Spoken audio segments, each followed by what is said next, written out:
moi. Et tu vois Bon, déjà, les gens nous indiquent là, à quelle page ils sont rendus dans ton livre. Donc, ce livre est fantastique. Ça résume tout ce qui se passe ici. Tout t'englobes tout. Donc, tu es pharmacien, mais tu es sur la clôture du milieu et un dur à cuire. ça en prend une pour en reconnaître un. Ah, Disons ça comme c'est ça. gentil, ça. Bon, je sais pas, moi, je vais me patenter pour que ça tombe pas, mon affaire, parce que là, j'ai juste mon cellulaire. Ouais, je sais. Ah, Ben, sans écoute, les mains. Bon, parfait. voilà. C'est OK. parfait. Et Euh, comment vas-tu? Ben, écoute, moi, ça va bien. Je m'excuse, j'ai l'air complètement gris ici. J'ai l'air malade, mais non, je ne suis pas malade. Je suis occupé comme un débile. Mes journées cliniques sont pleines jusqu'au mois d'avril. Et en plus, ben, il y a des petits contrats chanteurs pour toi puis pour d'autres. Ah! On mais, t'attend, on t'attend. Ça, c'est pour mais les protéines et pour le c'est reste. ce qu'on s'appelle un beau problème. Oui. Mais ça de même.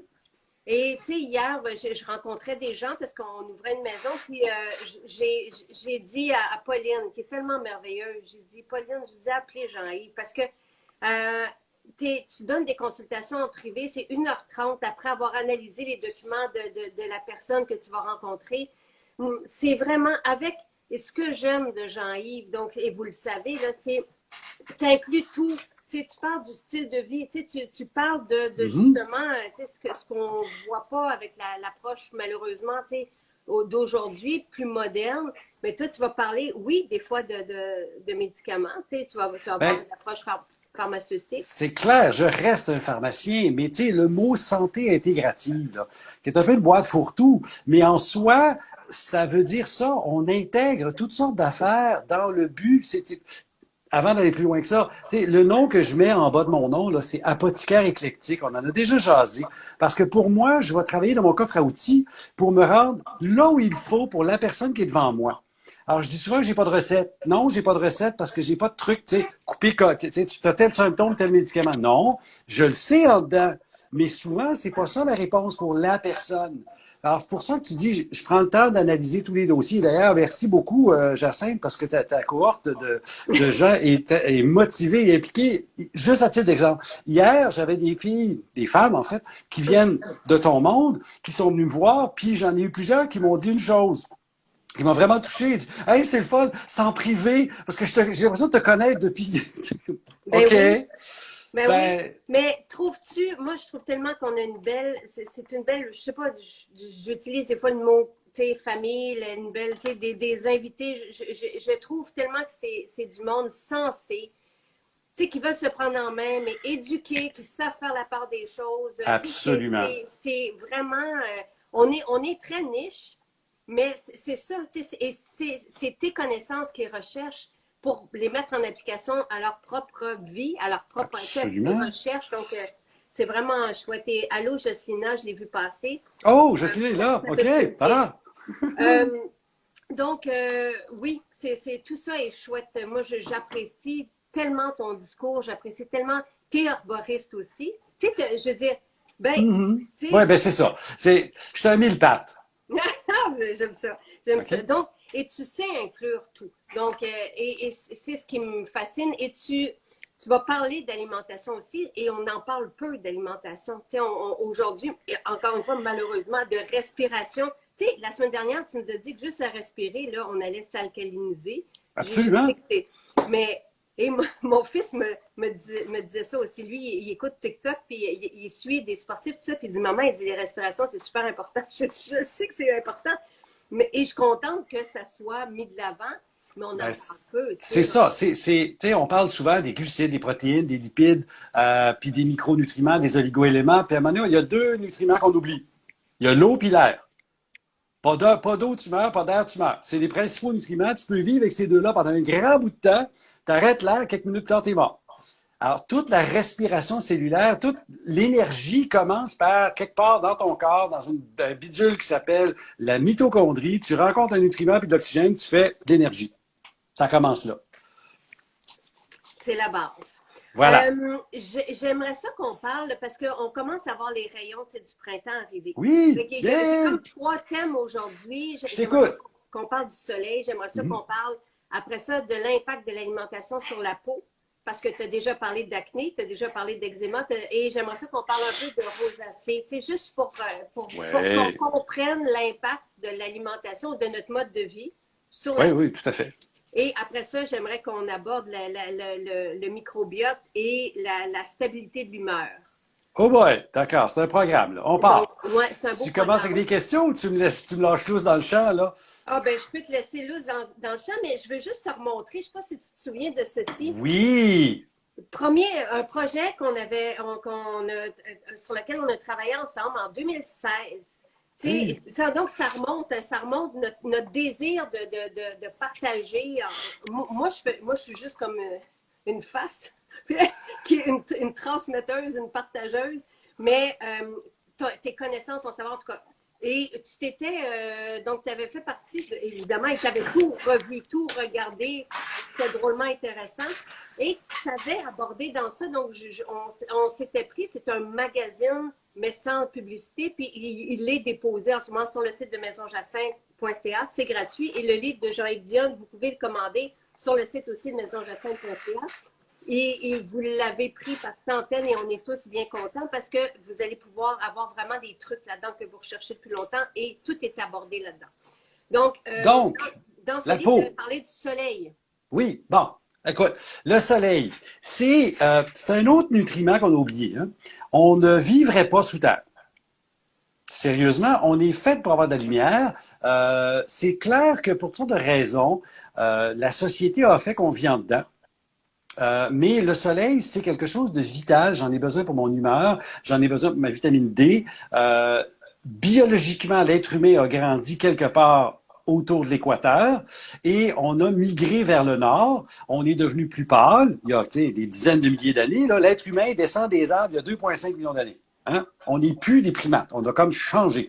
Mais tout ça fait que on a développé une relation avec l'environnement qui est différente de ce qu'elle devrait être biologiquement parlant. Alors, si on... J'ai une diapo, c'est drôle, parce que j'ai pas ce qu'il faut te la montrer, là, mais ce que tu vois, là, c'est l'évolution de l'homme, du singe jusqu'à l'homme d'aujourd'hui, puis le niveau de vitamine D qui baisse. Ah, Parce que, historiquement, les grands primates ont un niveau de vitamine D dans le plafond.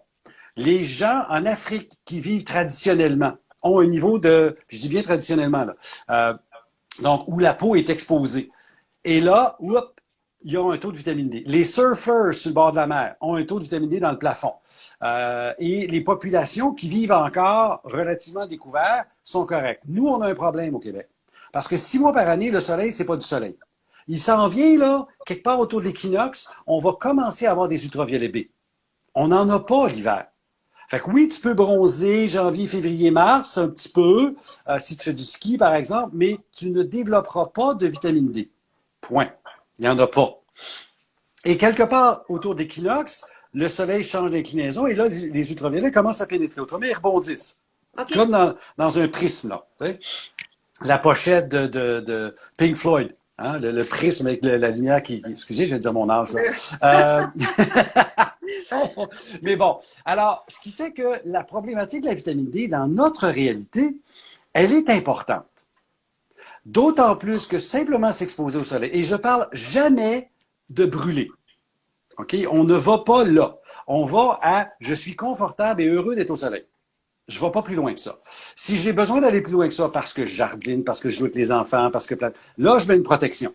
Mais autrement, l'exposition minimale au soleil est bénéfique à toutes sortes de niveaux. La vitamine D, c'est le plus évident. Si et seulement si il fait assez chaud, parce que s'il fait froid, ma peau ne fera pas de vitamine D.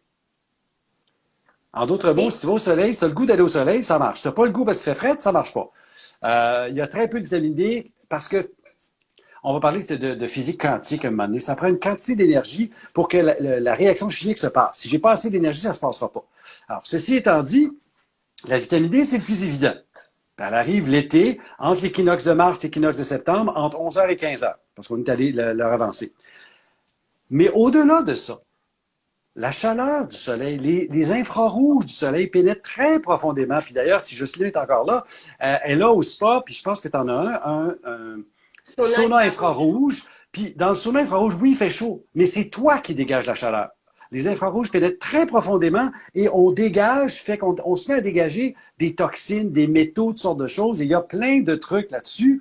Le soleil fait la même chose. Alors, au niveau santé, là, je vais aller plus loin que ça. L'exposition au soleil, encore là, toujours dans cette notion d'exposition raisonnable, va avoir un impact sur certains transmetteurs, certaines molécules de mon corps, notamment une qu'on appelle l'oxyde nitrique.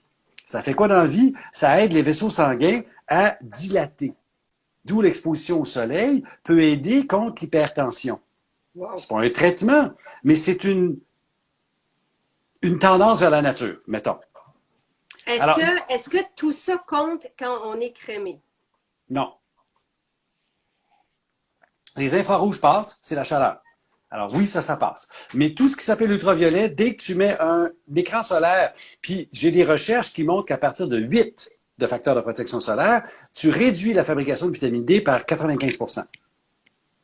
Puis sur les tablettes de nos jours, il n'y a rien en bas de 15. Puis habituellement, c'est 30. Tu veux du 15, il faut que tu le cherches. C'est du 30, du 60, du 100. C'est des blocs de béton, là. Et il y a quelque chose qui est un peu absurde là-dedans.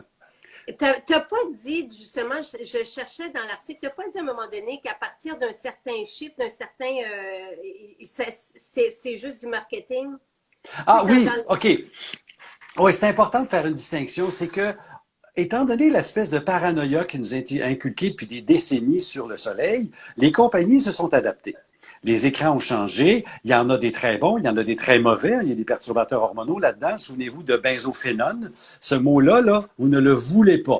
Benzophénone puis oxybenzone, vous les voulez pas. Mais au-delà de ça, les écrans solaires, t'as beau avoir 1 million de FPS, il va partir dans le temps. Il n'y a pas une crème qui dure 8 heures. C'est pas vrai, ça. Alors, ce qui se passe, c'est que tu as beau mettre du sang, si tu veux, tu vas jouer dehors, tu transpires, puis hop, elle s'en va. Fait que si tu as vraiment une peau fragile, tu as une maladie de peau qui est sensible au soleil, paf, tu vas brûler pareil. Parce qu'on devrait rajouter de la crème aux 4 heures. OK. Alors, peu importe le chiffre, au-delà de 30, pour une population en santé qui n'a pas de problème de peau, tu l'as dit, c'est du marketing, ça sert à rien. Par contre, si on a un problème de peau, on a de la photosensibilité, c'est d'autres choses, là. Et là, il faut mettre plus fort, c'est vrai, mais il faut en rajouter. Parce que si je vais me baigner, si je transpire, si je suis dehors, je me frotte, la crème part. Il n'y a pas une crème parfaite. Donc, si on a, est-ce que pour quelqu'un qui a une peau normale, là, donc il n'y a pas de situation, là, si qu'on mette du 25 ou du 60, puis qu'on répète aux 4 heures, c'est sensiblement la même chose? La différence que ton 60 va être plus puissant, parce qu'oublie pas que tu viens de me dire, on répète aux 4 heures. Alors là, le chiffre a une signification. Si tu mets du 60 puis tu répètes, tu vas rester blanc comme un banc de neige. C'est pas ça qu'on veut. On veut, puis je vais même aller plus loin que ça. Il y a le message qui est transmis par les dermatologues et les fabricants de crème qui nous font ben peur avec le cancer de la peau. Ouais. C'est vrai, mais c'est vrai avec la brûlure du soleil. Et donc, le message de mettez votre crème solaire 30 minutes avant de sortir, on devrait dire mettez votre crème solaire 20 minutes après être dehors. Histoire que tout le monde ait un minimum d'exposition solaire quotidien selon ta santé, selon un paquet d'affaires. Si tu es intolerant, tu es intolerant, là, tu sais. Mais si tu ne l'es pas, le soleil reste bénéfique dans cette notion de s'exposer au soleil sans brûler. Parfait. Donc, pour avoir des bienfaits, comment qu'on sait s'exposer convenablement avant de mettre de la crème, tu sais, pour aller chercher les bienfaits du soleil? La notion, c'est ce qu'on appelle la dose minimale d'érythème. Alors, en français, pour tout le monde, c'est la durée de temps où tu arrives à la roseur. Tu rougis pas, mais tu sais que tu es bien, tu as chaud. Ça, c'est ce qu'on veut. Alors, si je suis blanc, blond, albinos, transparent, cette durée-là, c'est 4 minutes. Tu as des gens qui disent, moi, je vais pas au soleil, je brûle. OK, vas-y avant de brûler. 4 minutes, c'est en masse. Mais à l'opposé, tu as quelqu'un qui m'arrive, tu es de Côte d'Ivoire, qui n'est pas juste noir, il est noir d'ébène, là, il ferme les yeux, puis il ferme la bouche la nuit, tu ne le vois plus, là. Lui, il n'a pas assez de soleil au Québec. L'intensité n'est pas suffisante pour sa constitution. Alors, c'est une gradation, ça. L'autre facteur pour le bénéfice du soleil, c'est la surface de peau exposée. Alors, c'est sûr que si tu te promènes en burqa, oublie ça. Hein? Mais si tu te promènes, et on estime 40% de la peau. Les bras, les jambes, la face. Donc, t-shirt, short, robe soleil, ça fait le travail. Moins si tu peux. Mais à l'heure où le soleil passe, qu'est-ce que fait le Québécois usuel? Je dirais pas moyen, là. C'est juste qu'on travaille à cette heure-là.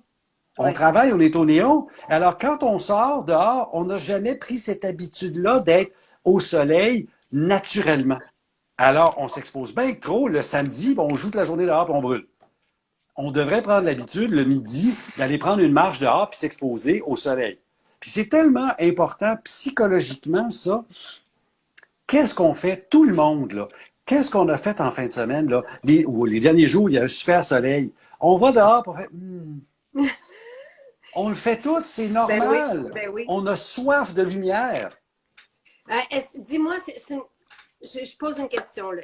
Si on s'habitue, tranquillement, si on habitue notre peau dès maintenant là, à aller chercher des rayons, puis à jamais dépasser le côté rosé, mais qu'on devient plus basané, est-ce qu'on peut passer plus de temps dehors sans... Réponse oui. Alors, on pourrait sensiblement acclimater notre peau, je ne sais pas trop, peut passer quasi un été ici au Québec si on y va raisonnablement dehors, sans mettre... Tu vas quand même rester avec une limite dans le temps qui est fonction de ta pigmentation. Mais oui, plus tu es pigmenté, pourquoi j'ai mon exemple, tu sais, de l'albinos blanc-blond transparent puis du noir africain, c'est juste que on a une gradation là-dedans. Moi, j'ai plus un teint méditerranéen, un teint olivâtre, ça fait que je suis plus facile à bronzer. Tu sais, moi, je bronze en regardant dehors. Toi, tu es plus pâle que moi. On a des teints différents. Donc, ta limite à toi, ça va être ta limite à toi. Mais plus tu bronzes, plus la nature a conçu la peau pour se protéger. Alors, le bronzage, le développement d'une certaine couche, une épaisseur de couche cornée sur toute la peau quand tu es bronzé, c'est pour ça que tu plumes en revenant du sud, là, mettons, c'est parce que tu desquames. Et les gens qui vont jamais dehors ont une belle peau toute fine, mais ils ont une peau fragile. Tu joues dehors, tu développes une tolérance. Oui, ta durée minimale d'érythème, la durée qui t'est propre, allonge dans le temps jusqu'en septembre. C'est normal. C'est fait pour ça.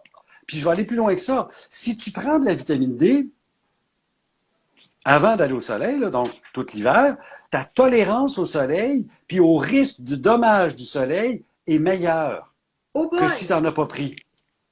D'où la vitamine d'iode. Bingo! Il y a que des bénéfices à apprendre. OK, parfait.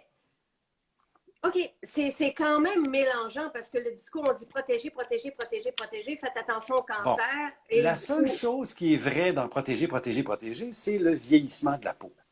Le soleil est un facteur de vieillissement de la peau.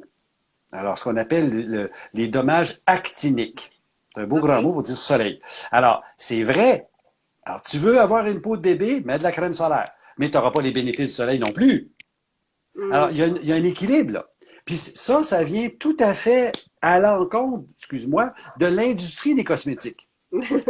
Excuse-toi pas. Ben, c'est que tu es dans ce monde-là, mais oui. tu vends des cosmétiques naturels. Et l'industrie des cosmétiques, là, ce que tu trouves en pharmacie, beau, bon, pas cher, là, puis que tu trouves dans les magazines, vend une image irréaliste d'une beauté qui n'est pas possible. Des filles qui sont, tu les verrais sur la rue, ils sont pas jolies, t'es mets photoshopées et tout, wow! Le grain de la peau est disparu. Tu fais comme, excusez, là, non. On a-tu le droit d'être des êtres humains, puis oui, avoir des pores de peau visibles, tu sais, des choses comme ça. J'ai connu une seule fille dans ma vie, une, qui avait le grain parfait. Tu voyais aucun pore de peau. Une. C'est normal, des pores de peau dilatés. Tu sais, puis plus tu vieillis, tu sais, moi, j'ai l'âge que j'ai, puis j'ai des rides, puis j'ai des cheveux gris, puis non, je me taille pas les cheveux, puis blablabla. Je peux continuer, là? Parce que quand puis c'est dommage parce que cette industrie-là, au sens large et négatif, entretient une vision qu'on a intériorisée. Alors, la beauté, c'est ça. Ça va changer dans 6 mois parce que la mode, Dixit Coco Chanel, c'est ce qui se démode. Hein? Alors, si on fait ça, puis tu regardes, les gens sont pris dans une image irréaliste. Tu regardes les jeunes, je trouve ça quand tu vois des filles qui ont ça, des pets de fontaine en face. Pauvre, tu sais, pourquoi tu te caches, tu sais? Mais en même temps, la femme plus âgée, avec une société qui idéalise la jeunesse, ça fait quoi? Elle est mal prise. Puis on Et voit la mal même affaire prise. chez les hommes aussi. Fait que, tu sais, Nous, on parle plus dans notre approche des soins, on parle vraiment plus de bien-être. C'est ça ben qui nous fait, oui. c'est ça qu'on est, d'avoir une peau qui respire, de ne Ben, pas avoir une peau obstruée par les dérivés tu de sais, pétrole toi, et de silicone et tout t'as ça. fait, bon, t'es actrice, t'en as fait des affaires, t'en as eu des maquillages de toutes sortes. Tu sais, Dieu merci, on met plus de pancakes d'en face, là. Mais tu te souviens de ça? Ben oui, mais on en met encore. De toute façon, le maquillage, écoute, moi, Sylvain, tu sais, quand j'arrivais dans la maison maquillée traditionnellement, il me disait, ah, peux-tu aller te démaquiller? C'est comme, c'est Ouais. plaqué, tu sais, c'est... Non, non, donc il faut avoir une peau qui respire. Ben, on est d'accord. C'est la base. Il y a un ingrédient qui est sorti, tu sais, tantôt tu parlais du benzophénone et de l'oxybenzone qu'il faut éviter. Il y a 2, 3 jours, on parlait de l'octocrylène. Oui, qui se transforme en benzophénone. Ah, ah. OK, J'ai lu le même donc article que toi. parfait. OK, qui peut être cancérigène et qu'on trouve aussi dans les shampoings Oui, exactement. et dans les autobronzants. Et donc, OK. Y a-t-il un résumé? Y a-t-il une ligne? Tu sais, donc, sortir dehors, si on aime le soleil, sortir dehors, dépendamment de notre peau, est OK. rosé, Tu peux correct, mais dire rougir, brûler, la c'est OK. roseur, là, l'état de je me sens bien, j'ai chaud, puis je suis heureux, ça, c'est ce que je veux. Plus que ça, ah, je commence à trouver le soleil, ça, c'est trop. Puis Il mettons y a- qu'on a des enfants, le Jean-Yves, qui tolèrent, tu sais, qui virent brun comme toi, là, puis qui sont jamais rouges. Est-ce qu'on les crème? Ça dépend de la durée qu'ils sont dehors. Alors, si ton kid, là, il passe la journée dehors, peut-être qu'en après-midi, tu pourrais y mettre quelque chose. OK? Mais ça dépend de ce qu'il fait. Moi, j'ai une sainte horreur de ce qu'on fait en garderie où on crème des enfants avec de la 60 avant de sortir, puis ils sont 15 minutes dehors. Où la logique, là? Tu sais? Puis là, ça donne des enfants qui arrivent en septembre, ils sont blanc, bleu, couleur peinte de lait crémé, là. C'est comme, excusez, ils n'ont pas joué dehors, ces enfants-là, là. Ils ont besoin d'aller dehors. Un enfant, ça a besoin d'être bronzé. Puis, le risque, le danger, il n'est pas dans le bronzage. Là, je vais me répéter, puis je vais me faire contredire par d'autres mondes, puis je vais me répéter, il est dans la brûlure. Alors, tu viens de me dire, si ton enfant, il brûle pas, tu as le droit de te poser la question, est-ce que les crèmes solaires sont bénéfiques tout le temps? Dans les journées très chaudes, très intenses, il n'y a pas de soleil, il n'y a pas d'ombre, oui, protège-le, ton kid. Mais au-delà de ça, est-ce qu'il a besoin d'en mettre tous les jours? La question n'est pas résolue encore. Parfait. Il y a aussi, tu sais, protection et protection. Est-ce qu'on te nommer les 2 ingrédients à éviter? Qu'est-ce qui est bon d'abord? Qu'est-ce qu'on cherche comme protection? OK, il y en a plusieurs qui sont intéressants. Il y a des filtres chimiques, Mexoril par exemple, puis il y en a une coupe que je ne connais pas toutes. Le Parsol, qui est une combinaison d'ingrédients, sont très intéressants. Les écrans mécaniques, alors l'oxyde de zinc, l'oxyde de titane, c'est intéressant. Le problème, c'est que ça ne reste pas. Et pour que ça fonctionne, il faut que tu le vois. C'est ça, mais Marie-Pierre, je parle de l'oxyde de zinc, justement. L'oxyde de zinc, même micronisé, il faut qu'on voit quelque chose sur la peau, parce que c'est un écran mécanique. Alors, si tu te mets comme les gens qui travaillent sur la plage, se mettent souvent de l'oxyde de zinc, hum, hum, volontairement, là, pour qu'on le voit, c'est devenu une espèce de trait de mode, là. Ouais. Il y a même eu des oxydes de zinc, des crèmes avec des couleurs, tu sais, bleu puis rose. Oui. Il faut que ce soit opaque. Le défaut de ces trucs-là, surtout pour l'oxyde de titane, c'est qu'on l'a micronisé très, très, très, très, très fin, et là, il développe la capacité de pénétrer dans la peau. Ça, c'est un peu plus risqué, parce que ça, il y a des doutes sur qu'est-ce que mon corps va faire avec cette microparticule une fois qu'elle est rendue dans la circulation. Alors, C'est il ce y a qu'on des doutes. appelle des nanoparticules. Exact. Donc, on cherche des ingrédients mécaniques, mais qui ne sont pas des C'est ça. Puis nanoparticules. Donc, le problème, c'est ça. Le problème des ingrédients plus naturels, c'est qu'ils durent moins longtemps.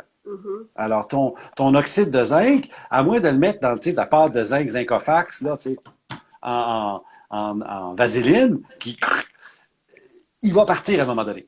Alors, c'est tout le défi de ne pas brûler. Parce que la règle de base est là. Ne pas brûler. parfait. OK, c'est bon. Alors, j'aime ça. Alors, et si on sort dehors et qu'on ne brûle pas, là, on peut avoir, donc, dépendamment de la personne, que ce soit 4 minutes, si elle est plus blanche, là, on va avoir les bénéfices. C'est ça. Puis, il y a des gens qui décrivent la durée minimale d'érythème autrement. Moi, je parle de la roseur. Il y a des gens qui vont dire, tu vas dehors, tu ne rougis pas, mais tu peux rougir le soir. Ouais. OK? Donc, tu as eu du soleil dans la journée, tu n'as pas rougi, puis le soir, tu fais, ah, ben, regarde, tu as comme une recrudescence de rougeur. Ça, c'est la même affaire. OK. Donc, tu as eu le confort, tu n'as pas la sensation de brûlure, puis tu n'arrives pas à la rougeur, puis là, tu vas dehors. Bon, là, on a Simon qui dit c'est la première fois que je suis un live avec Jean-Yves et c'est terriblement intéressant. Oui, Simon, t'en as plein Merci, Simon. Ah, il y en a plein sur la page ici, puis si tu allais sur Facebook, Franchement Santé, il y en a beaucoup aussi. Franchement Santé, sur ton site aussi, donc il y a un site, Simon, qui s'appelle JY Dion, et là, tu as accès à toutes les conférences que tu as données, les webinaires. Bon, les webinaires sont sur académie.apothicaire.ca. Mais on a le lien quand même sur Le lien sur JY, c'est que là, tu as la porte vers les consultations, les webinaires si tu veux suivre des cours, pour tout le monde d'ailleurs, c'est pas juste pour les gens d'un autre monde. Et il y a aussi le blog. Mais là, il faut un peu le chercher, lui, parce que c'est un onglet, puis il est comme en arrière. Mais il y a, là-dessus, il y a 600-700 textes différents sur toutes sortes d'affaires. Et si vous pouvez vous abonner, comme ça, vous avez aussi accès à tout ça, là, Exact. à ta lettre et tout, et que tu écris, c'est un site que tu nourris depuis 2009 Mhm. et tu as traité de tout là-dedans. Donc, c'est pas compliqué, mais toujours de cette façon-là, très juste tout est backé scientifiquement, là. C'est pour ça qu'il peut se permettre d'être un dur à cuire. Ben oui, puis vois-tu, ça fait pas loin de 30 ans que je fais ça, OK? J'ai eu ma pharmacie, je suis consultant de 96, j'enseigne depuis... Et dans le monde que j'occupe, là, tu sais, sur la clôture, je suis passible d'attaques de partout. Oui. Alors, il y a des choses, j'irai pas jusque-là, ou à la rigueur, je vais dire quelque chose à dire, écoute, ça, j'ai pas de preuve, la tradition dit, puis là, je vais mettre des gants blancs. Mais je suis obligé d'être comme ça. Quand je fais une formation des professionnels, je dois avoir des références à jouer deux phrases, là. À chaque fois que j'affirme quelque chose, il y a une référence. Autrement, je suis passible, tu sais, je suis un paratonnerre et j'en suis conscient. Alors, c'est pour ça que je fais ce que je fais. Et donc, Simon, aussi pour la vitamine D, Jean-Yves a donné une référence pour calculer le nombre de vitamine D, le nombre d'unités de vitamine D par jour et poser la question. Donc, ça va vraiment avec le poids, Jean-Yves. Oui, parce que, je vais expliquer le 2 minutes. La référence, elle vient d'un chercheur américain qui est décédé maintenant, qui s'appelle Robert Haney. Et lui est arrivé avec le constat, qui est le constat que tout le monde fait, le taux de vitamine D diminue en fonction du pourcentage de gras. Alors, plus tu es gros, plus la même dose va donner un moins bon résultat. Alors, il y a des gens qui ont dit, OK, il faut donc tester. OK, cool, allez vous faire tester. Le problème, c'est qu'au Québec, vous faire tester, bonne chance, parce que les laboratoires ne le font plus. Puis, je suis un peu d'accord avec ça, parce que la carence dans le Nord, chez nous, elle est omniprésente. Et donc, tu prends de la vitamine D l'été aussi? Moi, non. Okay, Ben, peut-être que l'été prochain, oui, parce que là, j'arrive à 60 ans. OK. Je réponds à ça après. Donc, la référence de M. Haney, c'est qu'il y avait un graphique, plein d'études, il est allé avec une courbe. Et là, il a dit, pour avoir le taux qu'on veut, la dose qu'on veut, en fonction de l'indice de masse corporelle, OK, ben ça ressemble à, lui dit 75 unités par kilo. Moi, je l'ai baissé à 50.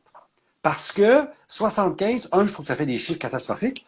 2, pour bien des gens, c'est pas nécessaire. Alors, si tu as quelqu'un qui n'a pas de masse musculaire, peu importe le poids qu'il a, quelqu'un qui n'a pas beaucoup de masse musculaire, puis qui a une maladie inflammatoire, 75, ça a de l'allure. Mais pour 90% du monde, à 50, tu vas te rendre en haut de 75 nanomoles, le taux sanguin minimal, sans problème. Puis, mettons que tu as un métabolisme extraordinaire, tu absorbes mieux que tout le monde, puis ça dépasse. C'est pas grave. OK? Faisons des chiffres. Le taux sanguin, 75 à 150, c'est l'intervalle santé. En haut de 150, tu n'es pas dans l'intervalle risqué. L'intervalle risqué, là, c'est 500. Fait qu'en haut de 150, c'est pas nécessaire, c'est peut-être même pas utile, mais c'est pas dangereux. D'où la notion que j'ai pas besoin d'avoir peur de prendre de la vitamine D comme ce que j'ai appris à l'école quand j'étais à l'université. Parfait. Le point sur l'âge. Oui. On a parlé de la crème solaire qui empêche la fabrication de vitamine D par les ultraviolets B. L'âge a le même effet. Plus tu vieillis, moins tu es efficace et pour l'absorber au niveau intestinal et pour la faire au niveau de la peau. Ta peau est comme au ralenti. Alors, je suis en train de me questionner si pour la première fois de ma vie, l'été, je vais continuer à en prendre. Parce que moi, étant donné que je travaille de chez moi, puis j'ai une belle grande terrasse, puis je vais dîner, puis je suis un gars, donc je peux mettre plus de peau, je vais manger en short. C'est correct, je ne prends pas de vitamine D l'été. Sauf que le dernier test que j'ai eu, il était un peu poche à la fin de l'été. Ah ben toi, je suis obligé d'admettre mon âge. C'est pas chic, hein? OK. Et tu vois, il y a quelqu'un, je ne veux pas aller appuyer dessus parce que là, on ne te verra plus. Il y a quelqu'un qui dit que depuis qu'elle te connaît, elle prend ta dose recommandée de vitamine D et des oméga aussi. Et elle se sent mieux et elle n'a plus de baisse en après-midi. Et je t'ai posé aussi la question il y a 2 semaines. Je suis en train, moi, j'abordais pas la supplémentation comme une alimentation, tu comprends-tu? Et je trouve ça, moi aussi, que je suis satisfaite comme comblée. Tu sais, je suis, depuis que je prends ces suppléments que tu proposes, à tous les jours, écoute, il y a une espèce on dirait comme une stabilité, d'énergie, tu sais, que je suis comblée. Je sens que j'ai tout ce qu'il faut, là, tu sais. Tu as tout à fait raison. Il y a plusieurs raisons qui expliquent ça. Pourquoi je suis un fervent des suppléments aujourd'hui? Pas en 1900, là, en 2021. Première raison, puis là, je vais te citer une amie à moi qui a commencé à faire ça, que j'ai vu pour un problème X, et elle est tellement enthousiaste de la vitamine D des oméga 3 qu'elle dit on devrait les donner à tous les enfants à l'école. Parce qu'elle, c'est une fille qui travaille de sa tête. C'est une fille super intelligente, mais qui travaille fort, fort, vraiment là, très intense. Puis elle dit, depuis que je prends ça, là, j'ai l'impression que je ne fatigue plus. Wow! OK? Parce que c'est là, tu sais, la vitamine D travaille sur plein d'affaires, l'immunité, le calcium, mais aussi la neuroplasticité, la capacité de ton cerveau de s'adapter. Les oméga 3 font la même affaire. Et dans notre alimentation, on en manque. Écoute, et tu as parlé de la vitamine C aussi. Oui. Et tu as parlé la semaine dernière de la mélatonine pour les os, tout ça. Et moi, j'ai appris la semaine dernière que les os, c'était des tissus et qu'on pouvait les reconstruire. Tu sais, c'est toutes des affaires. Je suis contente d'être à l'école avec toi, jeudi après-midi. Donc, il y a vraiment une différence qu'on vit et c'est vraiment étonnant. Tu sais, si on va du côté de la peau, est-ce qu'on a fait le tour pour le soleil? Oui, on a fait, enfin, à moins que vous ayez des questions pointues, là, mais oui, le soleil, commençons par arrêter d'avoir peur, parce que le soleil, c'est quelque chose qui fait partie de notre vie. Puis pour citer un copain médecin, il dit, si le soleil était aussi dangereux que ce que les dermatologues nous disent, on serait tous morts. Tu sais, puis une des phrases un peu sarcastiques que je dis à mes étudiants, c'est à l'époque où la civilisation et la pudeur n'avaient pas été inventées, il n'y en avait pas de problème de vitamine D. Wow. Ouais, OK. Merveilleux. Donc là, allons du côté de la peau et de l'alimentation parce que j'ai déjà entendu aussi, tu sais, que pour certaines situations de peau, comme l'eczéma, tu sais, on pouvait aussi supplémenter oméga. Bon, quand tu parles de peau, je vais juste répondre à Philippe, là. Ouais, oui, il y a un lien entre soleil et cancer de peau. C'est vrai, OK? Mais le lien, il est avec surdose et brûlure. Alors, si tu es un couvreur, protège-toi, OK? Parce que tu travailles au soleil tout le temps. Mais pour le citoyen moyen comme moi, qui travaille en dedans au néon, là, c'est quelque chose qu'il faut que je développe comme habitude, d'aller le chercher un petit peu tous les jours. Donc, c'est une autre. Et si on veut parler protection solaire, mais pas en crème, en aliment. Oh! Wow! Oui. OK? Il y a 2 nutriments qui vont, plus que 2. Les oméga 3 vont aider pour réduire l'inflammation. La vitamine D va aider. Il y a bien des vitamines qui agissent à ce niveau-là pour prévenir les dommages. Mais il y a 2 trucs qui m'intéressent, qui vont aider la peau et te donner un FPS endogène, en dedans. C'est les carotènes. Donc, bêta-carotène, alpha-carotène. Donc, les trucs orange et rougeâtres dans le monde végétal. Et le lycopène, qui est l'autre carotène qu'on trouve dans les tomates, dans les pamplemousses roses et dans les melons d'eau, dans la goyave. Alors, ces deux-là, là, si tu en manges tous les jours, tu développes à l'interne une protection solaire qui t'empêche pas de faire de vitamine D en passant. Elle n'est pas à l'extérieur, elle est dans toi. Et ce faisant, tu développes une protection qui va te permettre d'augmenter. Puis là, c'est un vrai FPS. Donc, le FPS, vous savez, c'est quoi? Le chiffre qui est là, théoriquement, c'est le nombre de fois par lequel tu peux multiplier ta durée minimale d'érythème.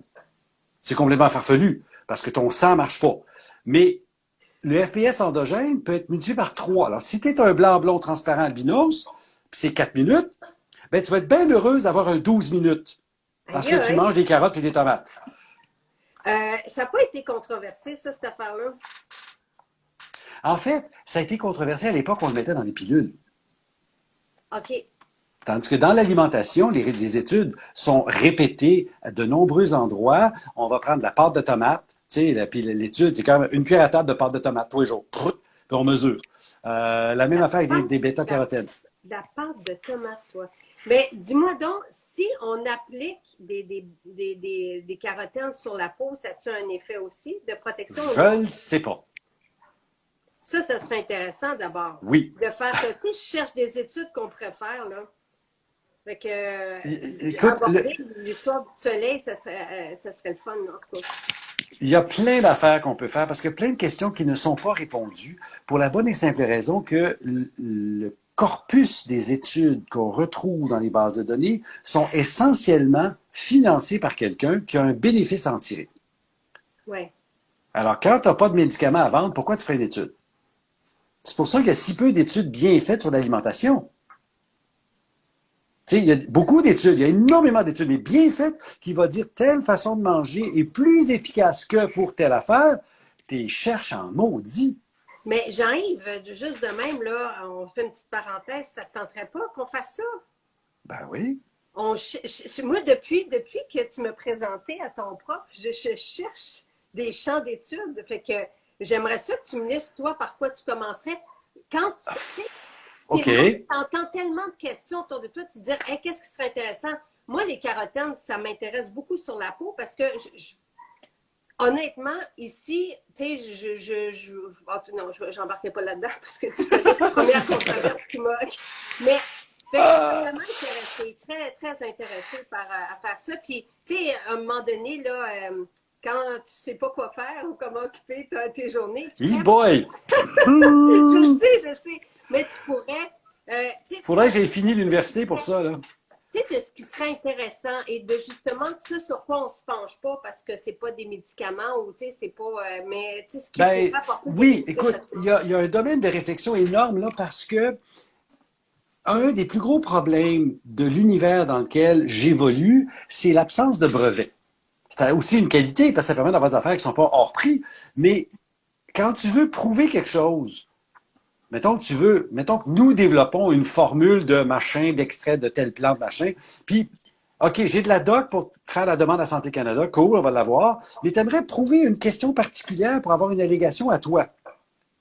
Le problème, c'est que, mettons qu'on fait une étude concluante avec X personnes, puis on a duré suffisamment, puis c'est vraiment intéressant, puis on la publie quelque part, ben tu peux être sûr que si le produit commence à faire des vagues dans le marché, quelqu'un va le copier.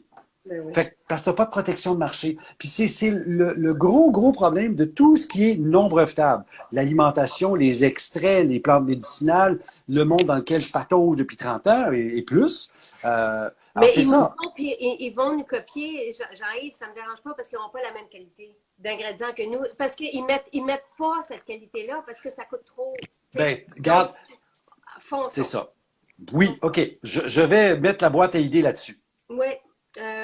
Bon, revenons à la peau. OK? Oui. Eczéma, est-ce que pourquoi eczéma et est-ce qu'on peut, tu sais, les suppléments d'oméga ou tout ça, avec quoi on combine ou. Bon, quand on parle d'eczéma, il y a deux.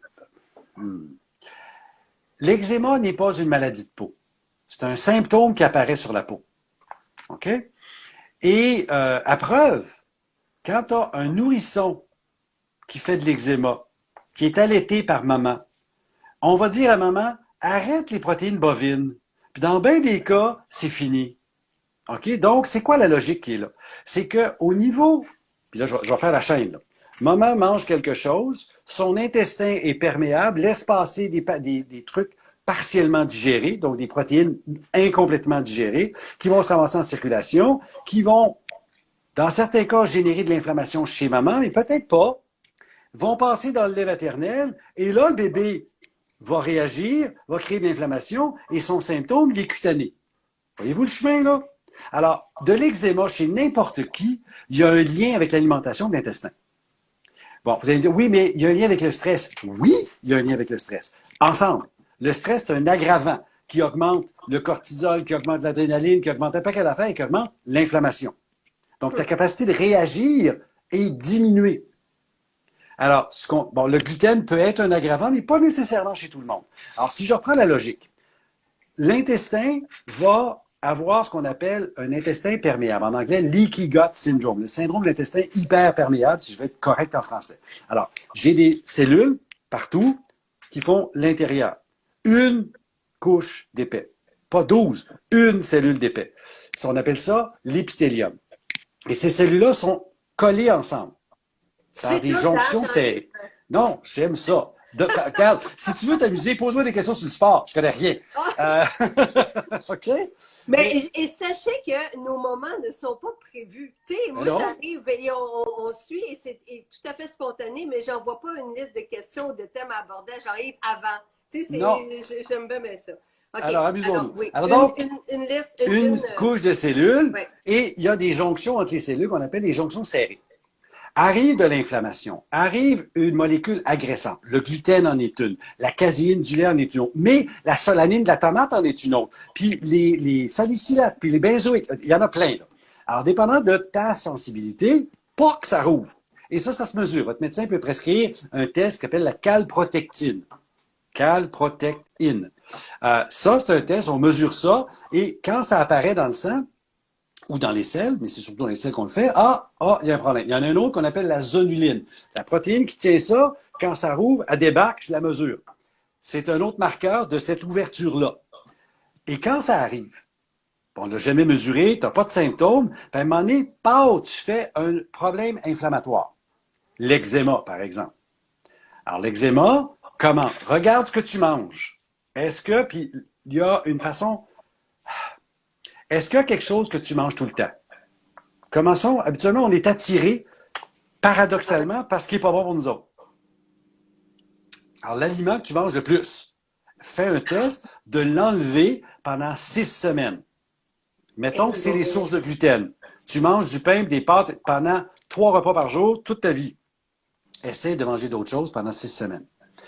Et observe. As-tu une amélioration?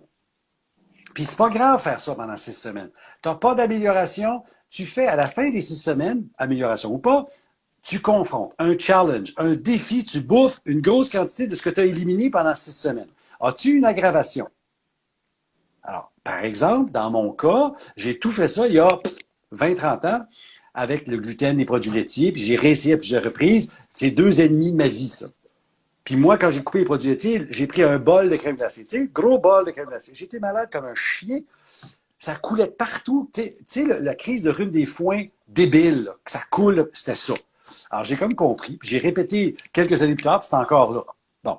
Mais revenons à l'eczéma.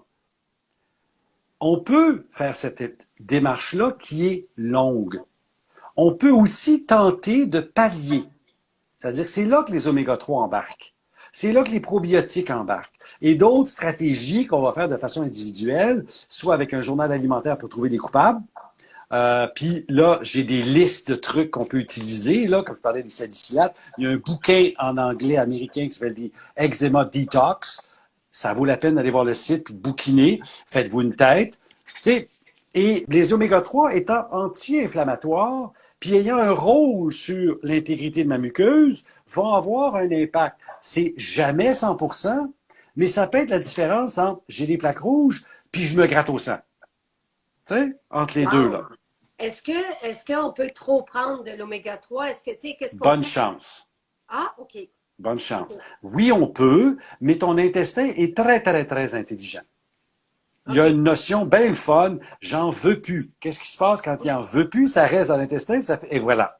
Okay. Et c'est huileux à l'autre bout. Pas le fun.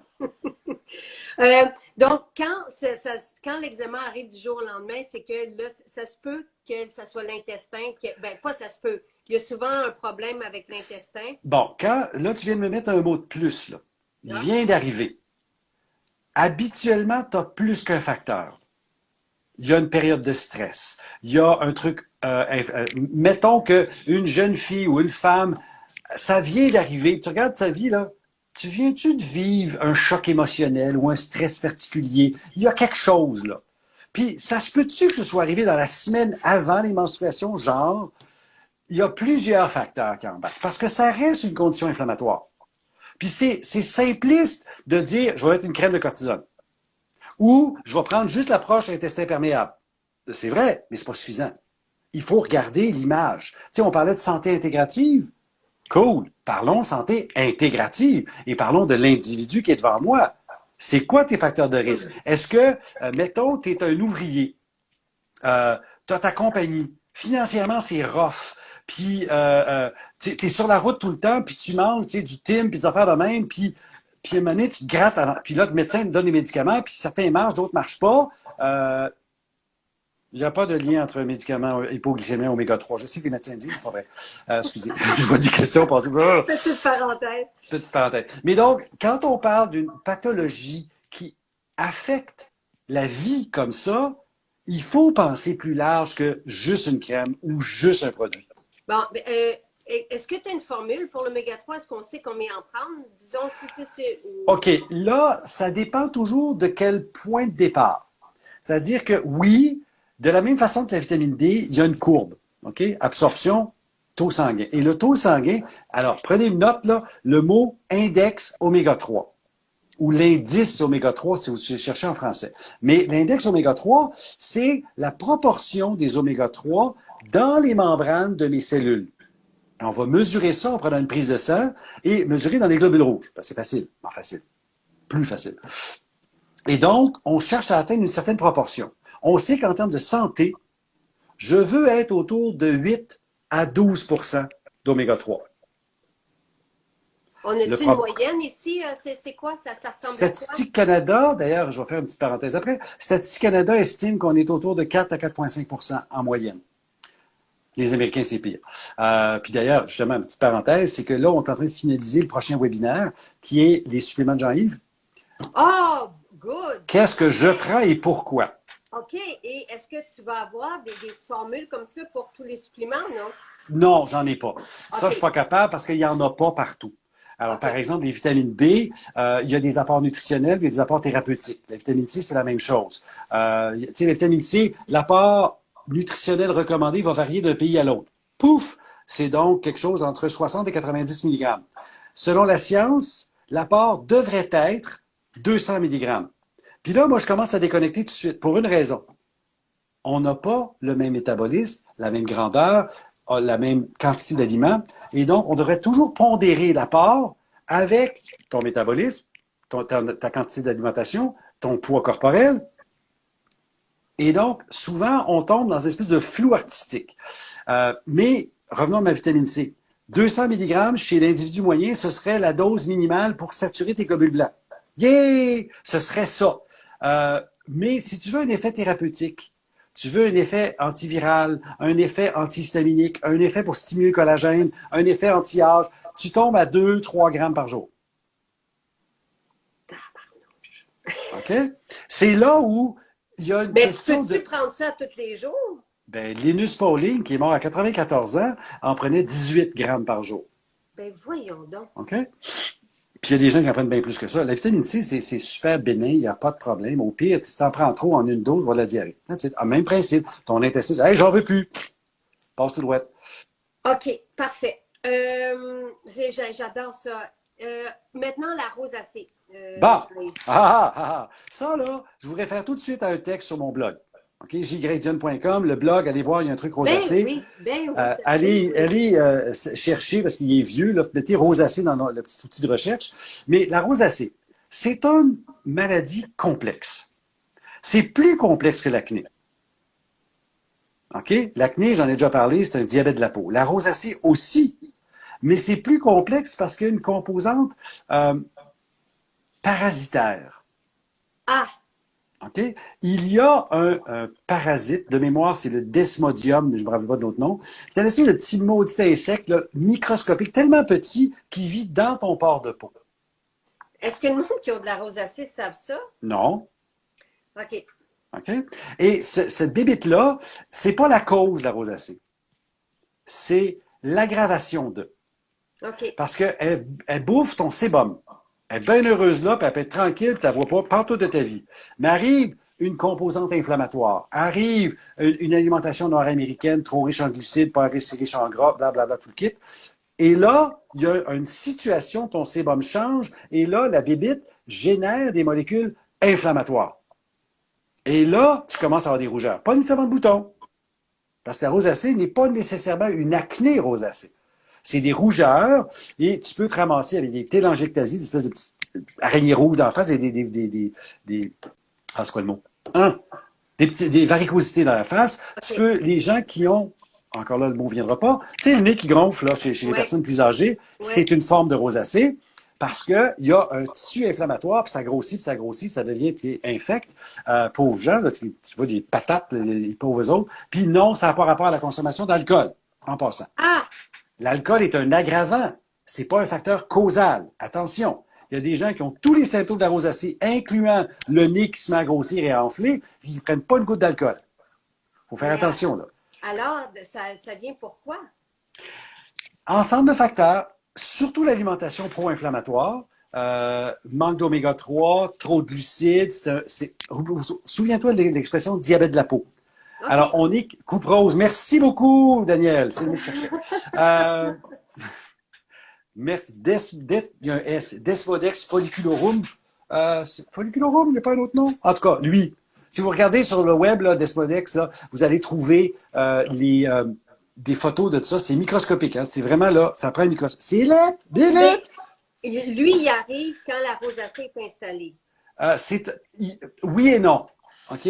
Ce pourquoi on ne peut pas dire que c'est un facteur causal, c'est qu'il y a des gens qui l'ont, qui sont des porteurs, puis ils n'auront jamais de symptômes. OK. Mais c'est un aggravant. Alors, il est souvent présent dans les formes plus sévères. Il est à peu près toujours présent, mais pas à 100%. Tu sais, c'est comme le Nortat, le bétronidazole en gel topique, agit là-dessus. OK. Change les bactéries, affecte la bébite, puis diminue l'inflammation. C'est un antibiotique. OK. Mais l'impact d'un antibiotique comme ça, puis de la cortisone, par exemple, à long terme, c'est-tu OK? On est-tu.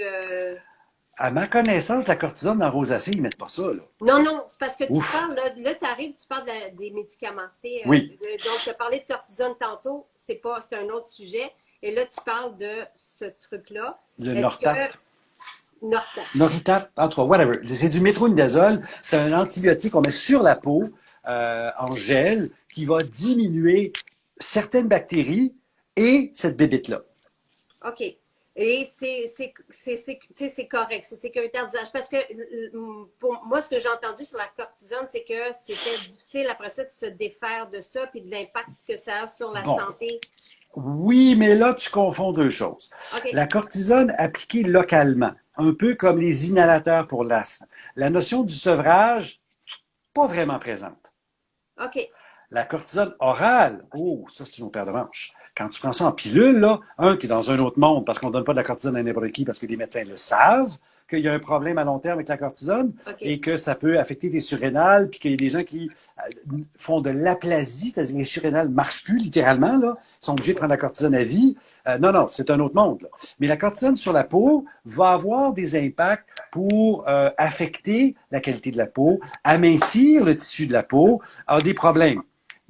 Surtout que c'est donné pour des pathologies déjà inflammatoires. Hein, okay. L'eczéma, le psoriasis, etc. On travaille de plus en plus avec des anticorps monoclonaux dans ces maladies-là là, pour avoir des impacts sur la mécanique inflammatoire. C'est très, très, très efficace, mais ça ne change pas la maladie. OK, parfait. Donc, la rosacée, à la base, ça serait de l'inflammation. C'est d'abord de l'inflammation. C'est pour ça que la diète, l'alimentation a un rôle à jouer majeur. OK, OK.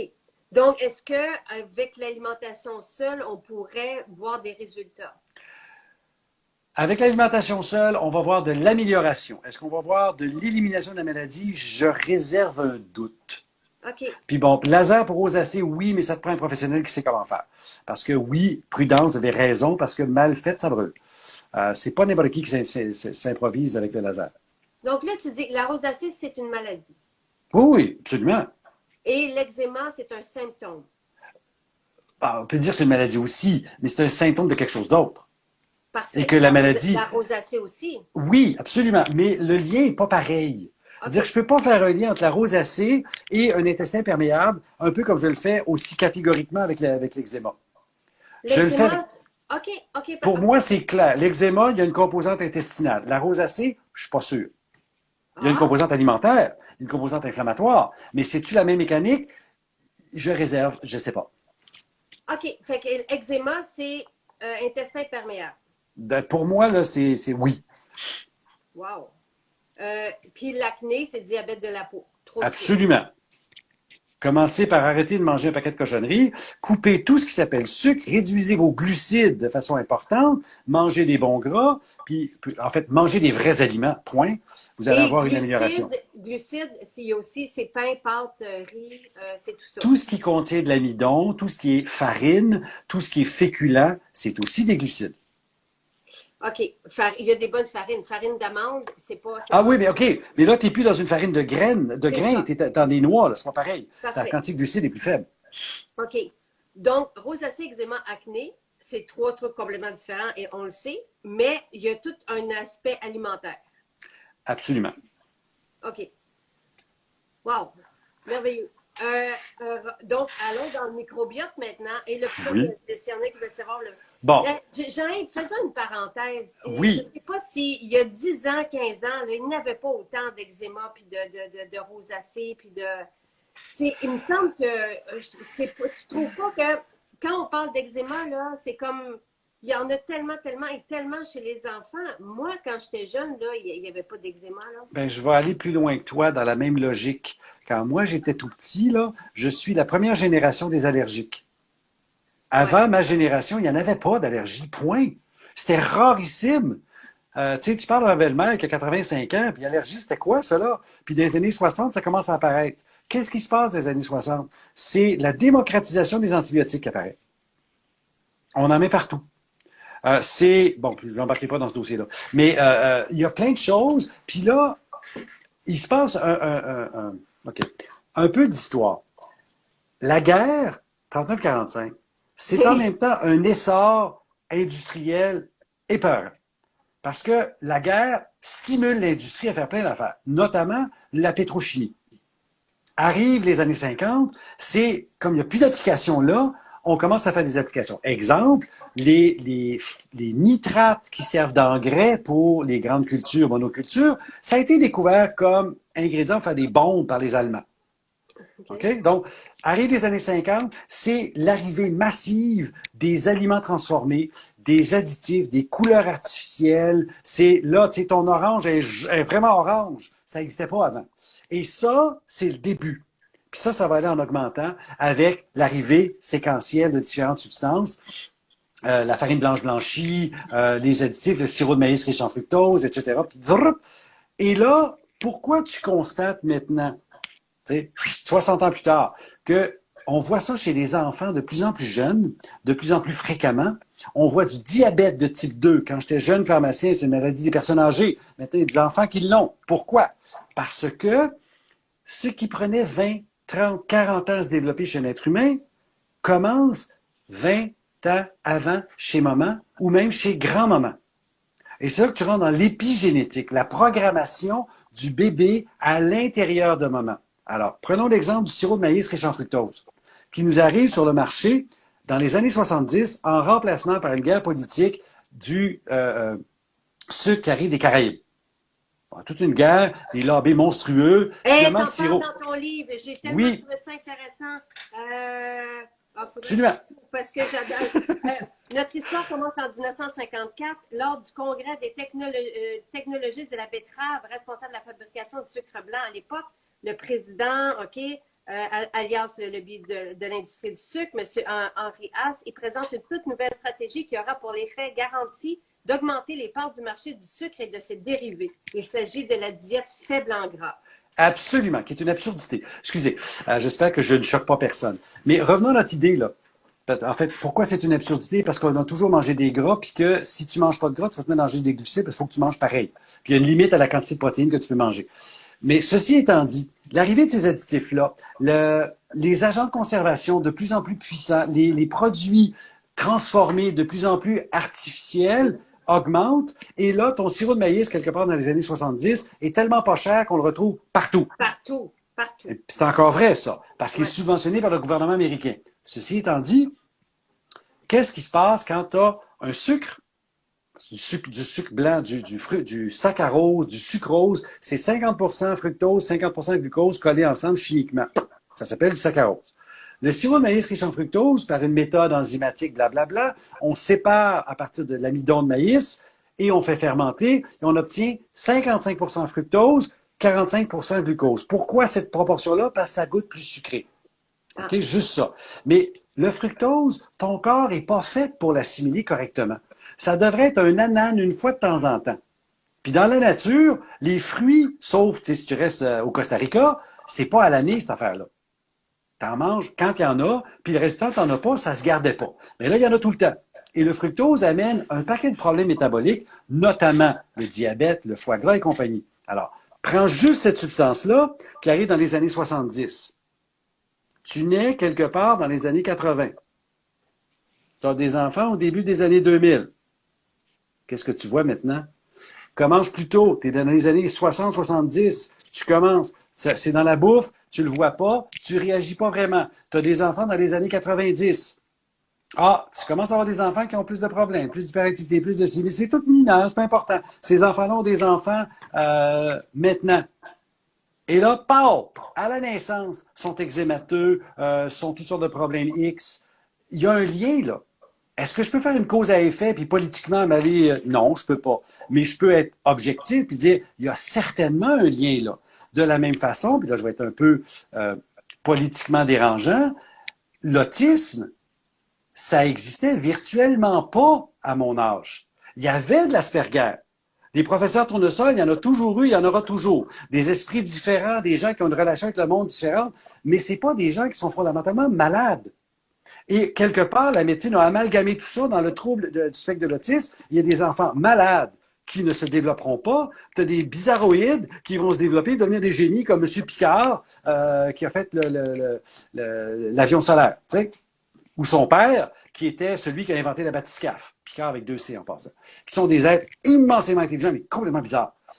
Paul Wood, l'animateur de radio, c'est un Asperger, mais il n'est pas malade. Mais tu as des autistes qui sont malades. Et ça n'existe virtuellement pas il y a 50 ans. Et là, c'est presque 2% des enfants. C'est fou! C'est fou, il y en a qui disent parce qu'on ne testait pas avant. Je m'excuse, un enfant malade, c'est un enfant malade. Que j'ai un diagnostic ou pas, je m'en fous, là. Ça, je peux te dire que M. Asperger, le chercheur qui a travaillé le premier là-dessus, là, de qui on a regardé le nom, il y en avait dans ses classes. Ça existait. Alors, le test n'était peut-être pas le test, mais moi, je te parle des enfants malades, des enfants qui réagissent pas, des enfants qui ont mal partout, des enfants qui se frappent la tête sur les murs parce qu'ils ont mal à la tête, qui se poussent les yeux parce qu'ils ont mal à la tête. Excusez, là, ça, c'était rarissime.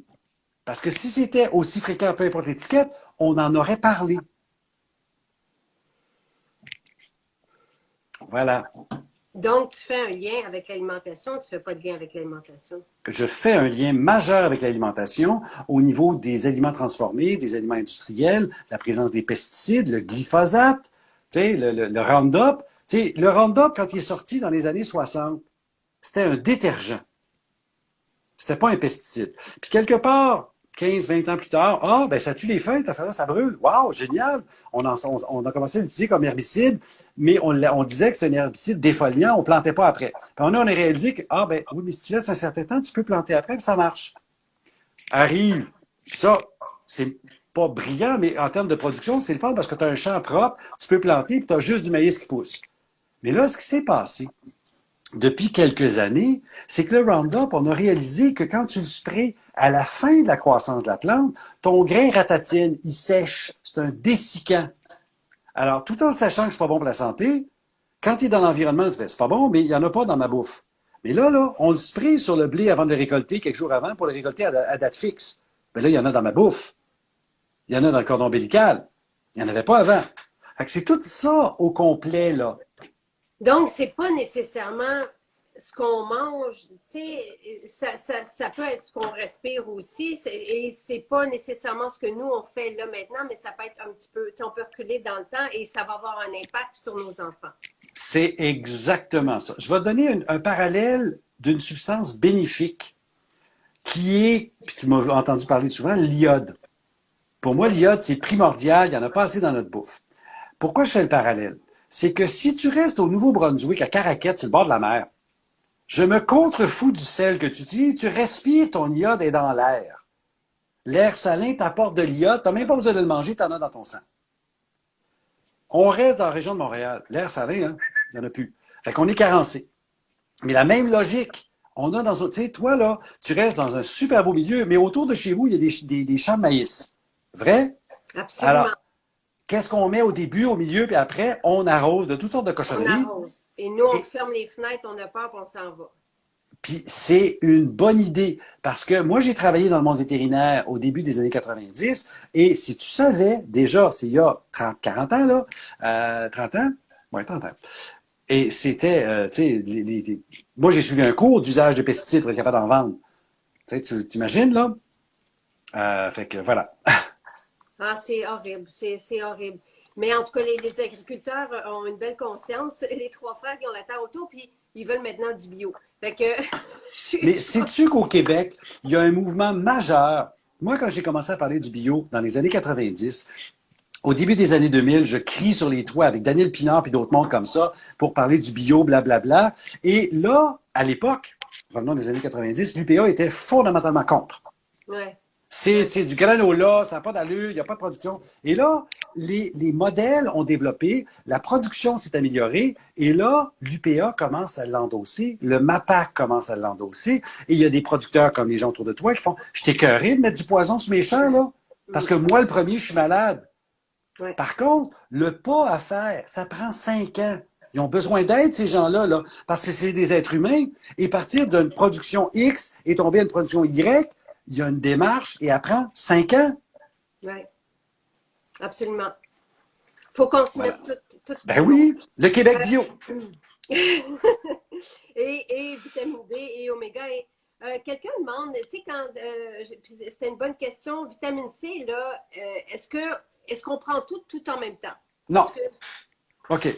Oui et non. Je m'explique. Chaque substance a des caractéristiques. La vitamine D, tu peux la prendre une fois par semaine si tu veux. Moi, je préfère une fois par jour parce qu'il y a une raison pour ça.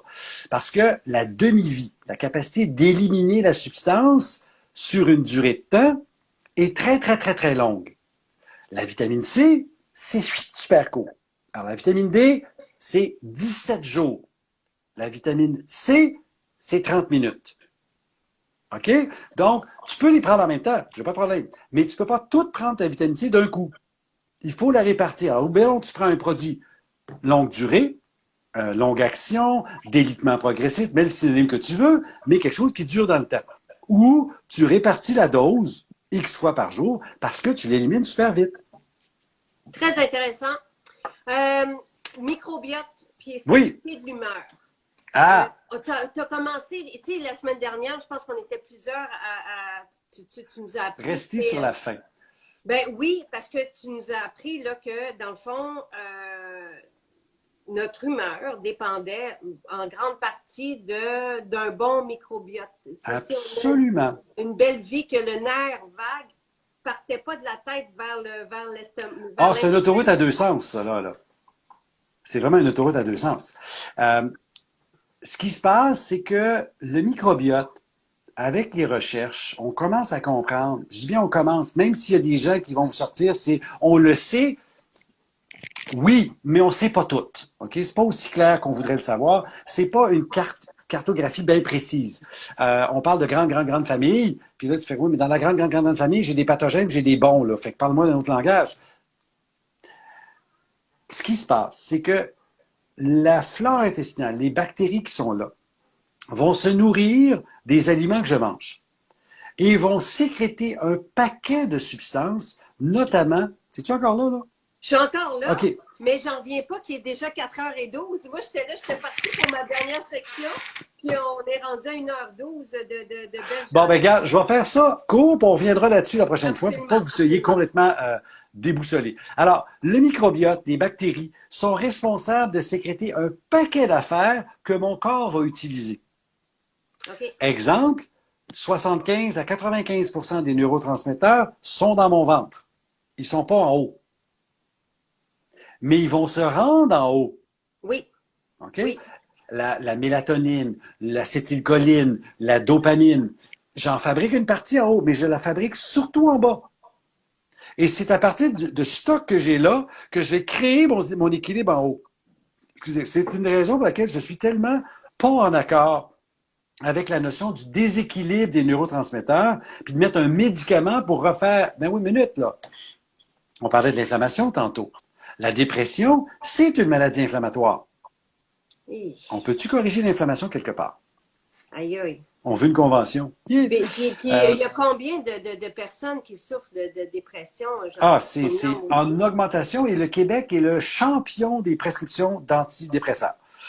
Par Non, mais on rapport... peut-tu apprendre, est-ce que ça peut se dire, là je sais qu'on le dit ici, mais là on dirait que tout a un lien avec une bonne alimentation, puis avoir un beau microbiote, puis un bel environnement, puis tu sais. Ben oui, mais ça, écoute, je vais te faire une caricature. Tu as quelqu'un, on va la décrire comme socio-économiquement défavorisé. Pas nécessairement super pauvre, mais pas riche. Tu sais, vraiment là, Ouais. on roule les selles noires à la fin du mois. Tu dis à cette personne-là, écoute, faudrait que tu manges des légumes, faudrait que tu manges bio, faudrait que tu manges des sources de protéines, puis là, elle va te regarder avec une face, là, il n'y a rien qui passe. Et Parce il que, faudrait que tu rajoutes des suppléments là-dedans. idéalement, oui. Mais même juste la bouffe, là, elle va te regarder avec un regard d'incompréhension parce que tu viens de lui dire une chose, ça va te coûter plus cher. Ouais. Puis tu vas enlever une partie du plaisir alimentaire parce que la malbouffe, faut pas se leurrer, c'est le fun. Tu sais, les chips, les fritures, les affaires tout faites, ça coûte moins cher parce que c'est grossièrement subventionné par l'industrie, mais peu importe. Alors, tu viens de la confronter avec une dissonance majeure. Si je veux être en santé, il faut que je dépense plus sur mon budget où j'ai pas l'argent pour dépenser. Tu me demandes de m'impliquer émotionnellement, intellectuellement, mettre de l'énergie dans quelque chose où j'ai pas le goût de le faire parce que c'est facile à l'épicerie. Et là, tu viens de toucher le plus gros problème de notre société. Tantôt, j'ai pris une perspective historique. Je suis remonté à la guerre. Je pourrais remonter en 1900, si tu veux, parce que la logique est là. Mais juste aujourd'hui, là, le citoyen moyen mange mal. Parce que ça coûte moins cher. Puis ça goûte meilleur. Puis c'est plus facile. Entre toi et moi, acheter un pied de brocoli, là, ça coûte pas mal plus cher. Puis ça satisfait beaucoup moins en termes de plaisir de remplir l'estomac qu'un paquet de Joe Louis, si tu veux aller là, tu sais. Oui. Puis les Joe Louis sont en spécial, le brocoli ne le sera pas. Mais, tu sais, tout ça fait qu'on a un problème majeur d'une alimentation qui a été kidnappée, hijack, par une philosophie industrielle qui cherche à faire une chose, maximiser les profits, peu importe le reste. Et donc, tu sais, tous les scandales qui ont entouré les chaînes de restaurants de néfast food, comme moi je les appelle, mais tu n'as même pas besoin d'aller chez McDonald's, va juste à l'épicerie du coin, puis regarde ce que les gens achètent. Alors, si on peut, si on a les moyens, juste aborder comment qu'on peut, c'est ton devoir pour la semaine, là. Si on veut se prendre en main, puis on veut rétablir notre microbiote. Bon. La question est un peu trop large parce que pour rétablir le microbiote, c'est plus une démarche individuelle. Je vais vous mettre un défi, un seul. OK? Je vais vous proposer de regarder votre alimentation et de trouver où sont les protéines. Est-ce que puis là, je vous donne un chiffre. Vous allez faire le calcul. 1,2 g multiplié par votre poids en kilos. 1,2 g multiplié par votre poids en kilos, ça donne la quantité de protéines alimentaires que vous êtes supposé manger. Ceci étant dit, juste le défi de dire à chaque fois que je mange, il y a une source de protéines que je peux identifier systématiquement. Ouais. Juste ça. Juste ça. Juste ça. Et si vous êtes capable d'augmenter ou de vous assurer que c'est la base, puis le petit chiffre que je viens de dire là, mettons, moi là, ça fait, mettons que dans mon cas, mettons que ça fait 100 grammes de protéines par jour, et je divise par 3, puis je réduis un petit peu, parce que je ne mangerai pas autant de protéines au déjeuner qu'au souper, par exemple. Mais je veux, alors dans mon cas, si je dis, mettons que pour moi c'est 100 grammes, je divise par 3, ça ferait 33, je vais dire 28, peut-être 25. Est-ce que chaque fois que je mange un repas, il y a une source de protéines qui me donne 25 grammes de protéines, et pas 25 grammes d'aliments, là? Oh, ouais. Un aliment, c'est une source de protéines. Il faut donc aller au-delà de dire, ben, mon poulet ou mes noix ou mes légumineuses, combien de protéines me fournissent-ils? Est-ce que dans mon assiette, j'ai ma portion, mon un tiers à peu près un peu moins? Même chose pour les collations. Alors, j'ai rien contre les fruits, mais assure-toi qu'il y a une source de protéines à côté. Pourquoi? Parce que si tu manges des sucres, quels qu'ils soient, qui ne sont pas à côté par des protéines, des lipides, ils passent trop vite dans le système et te créent une pointe de sucre qui va, si tu es sensible, te causer le creux après, ce que j'explique dans le livre. Et le creux, c'est là que tu as des sentiments, je me sens mal, j'ai un mal-être, etc., qui est organique. Tu sais, l'histoire du pitbull dont on a déjà parlé, là. Alors ça, il y a des gens pour qui il n'arrivera pas, puis c'est le bonheur, ils peuvent manger n'importe quoi. Fine, bravo pour vous. Il y a des gens, et j'en suis un, si, quand je mange une source de glucides X, j'ai pas à côté ça avec un autre aliment, genre je mange des fruits séchés, super bon, mets-moi des noix avec. Parce que si je mange juste des fruits séchés, 2 heures après, oups, mon sucre est trop bas. Alors, dépendant qui on est, juste vérifier que vous avez une source de protéines à chaque fois que vous mangez. Ça peut être des noix, ce que vous voulez, votre philosophie alimentaire, mais assurez-vous d'en avoir. Et je vous mets au défi quand dans une semaine, votre énergie vitale n'est pas la même. Wow. Wow, wow. OK, merveilleux. Poids en kilos. Kilo, Oui, en kilo. Et les gens Tous mes chiffres sont en kilos, c'est pas compliqué, là. Et les gens te remercient d'être un si bon prof. Merci pour ton temps, Jean-Yves. C'est incroyable. J'ai encore hâte à jeudi prochain. C'était vraiment, vraiment un beau moment. Merci. On a Ben, ça tellement fait appris. plaisir. Je m'en vais manger des protéines. Oui, mais OK. Dans ce que je viens de dire là, ne mettez pas l'autre message qu'on a tendance à mettre de il faut manger beaucoup de protéines. Non, il Non. faut s'assurer qu'il y en a. Parce que souvent, les gens vont dire il faut manger beaucoup plus de. Non, il faut en manger. Puis souvent, dans les gens que je rencontre en privé, souvent, il en manque. Tu sais, ils font un déjeuner. OK, puis moi, le journal alimentaire, c'est un outil pédagogique. Puis là, on l'analyse ensemble. Où sont tes protéines? Ah, ben, il n'y en a pas, hein? Pas vraiment, non, parce que dans ça, ça donne genre 3 grammes. Ah, OK, qu'est-ce que tu peux faire? Puis c'est comme ça qu'on travaille pour améliorer la santé. Faut que tu prennes un petit peu de temps pour ton devoir avec nous là, pour les protéines, parce que c'est beaucoup demandé. Moi aussi, je trouve ça difficile quand on est Oui, végétalien d'aller chercher des oui, protéines. c'est très difficile. Mais il y a des bonnes sources de protéines et c'est là-dessus qu'on va travailler, ben, que tu vas travailler. Moi, je fais juste en bénéficier. Donc, aller chercher, que ça soit, en tout cas, il y a des protéines de chanvre, de graines de C'est citron, des ça. trucs comme Puis ça. Donc, ce qu'on veut faire, c'est un mélange pour avoir un bel équilibre d'acides aminés qui va être nutritif et facilement digeste sans faire ballonner, blablabla. Là, le défi est là. Alors, c'est je m'y ça. mets là-dessus, c'est ma journée de demain. OK, fantastique. Donc, ça sera à suivre parce que Eric, il a déjà tout. Tu sais, il nous a dit qu'il y avait. Je fais que ça sera. Éventuellement, dans 4, 5, 6 semaines, là, on va avoir ça. Tout à fait. Donc, ça va être chouette parce que là, on va pouvoir se faire des petites boules de gras avec des protéines dedans. Là. Ah, pour faire tellement d'affaires, là, parce que ça devient, tu sais, je suis pas d'accord avec l'alimentation transformée, mais à un moment donné, dans l'alimentation transformée, il y a des outils. Tu sais, mes oméga 3 en capsule, c'est un aliment transformé, si je veux le voir comme ça, mais ça devient un supplément. Alors, on peut travailler comme ça, en sachant que la base de l'alimentation, puis c'est ce que tu dis avec ta salade et tout, soyons avec des vrais aliments, puis on complétera avec d'autres choses. Et les gens, en tout cas, sont contents, puis ils veulent faire partie de ton discours scientifique. J'aime ça. Tu sais, plus vous allez être, plus ça va être merveilleux. Là. Mieux on va s'emporter. Dites-le à tout le monde.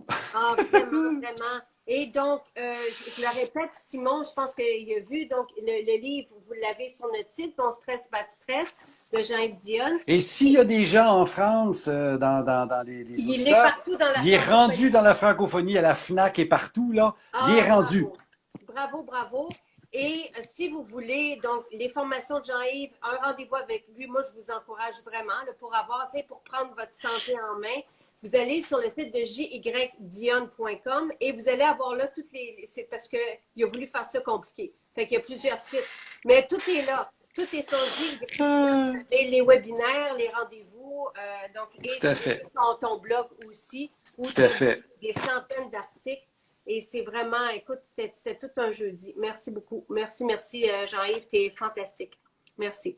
Prends soin de toi et à jeudi prochain. OK.